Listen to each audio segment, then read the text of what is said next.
Hi guys, welcome back to the course on Techpreneur School, the platform that teaches you how to be an exceptional entrepreneur in Kenya, Africa, and around the world. Today we are joined by an electrical entrepreneur, Peter. Hey Ken, welcome to Amani Electrical Enterprises. Thank you, Peter. It's a pleasure to be here. Today we are going to be having an interview with Peter so that we can be able to understand what goes into becoming an electrical entrepreneur and what will be coming up in his course that will teach you how to do this thing. So, Peter, just to kick us off, maybe you could tell us how you started your journey as an entrepreneur. Okay, Ken. As I studied this journey of becoming an electrician by profession, first of all, you have to go to school to learn about on how to do installation, on how to do practicals, and on how to do these things better.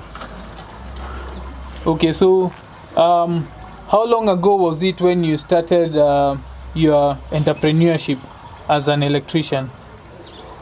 Okay, I started this course immediately after I accomplished my secondary education. That is year on 2011. On 2012 is when I joined a college in Mombasa Technical College. That is where I started studying about on how to become an electrician. Yes.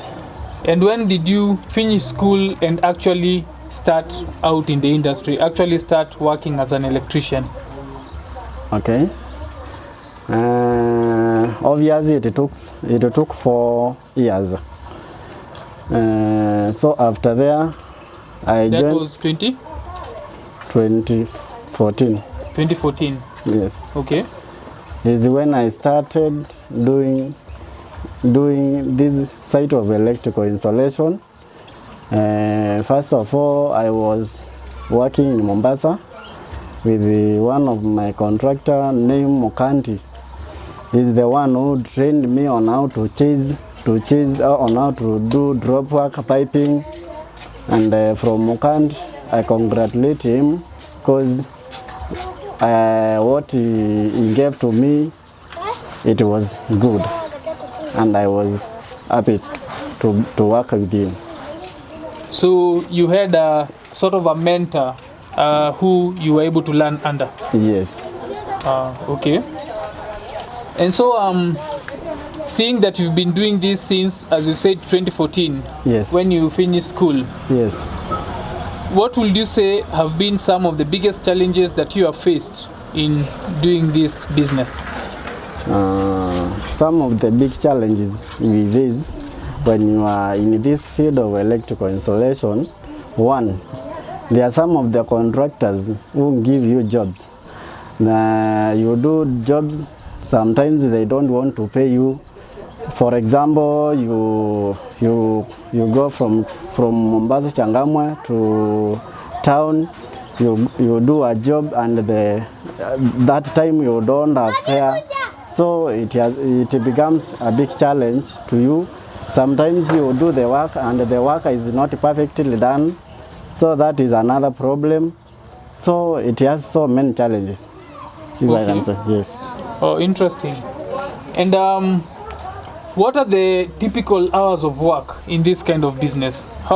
When do you begin and when do you finish on a typical day? It depends with the someone who has called you for job, and it depends the locality of the job where it is. The working hours is from 8 to 5. Okay. Yes. So typically 8 to 5, but it depends on where you have been called and who has called you. Yes. Okay. Yes. And when you're doing this work, is it the kind of work that somebody can do on their own, or do you need to have employees and staff in order to do this? Come again. When you're doing this work, is it something that you do alone, or do you need employees to be able to do this work? You need an electrician like you.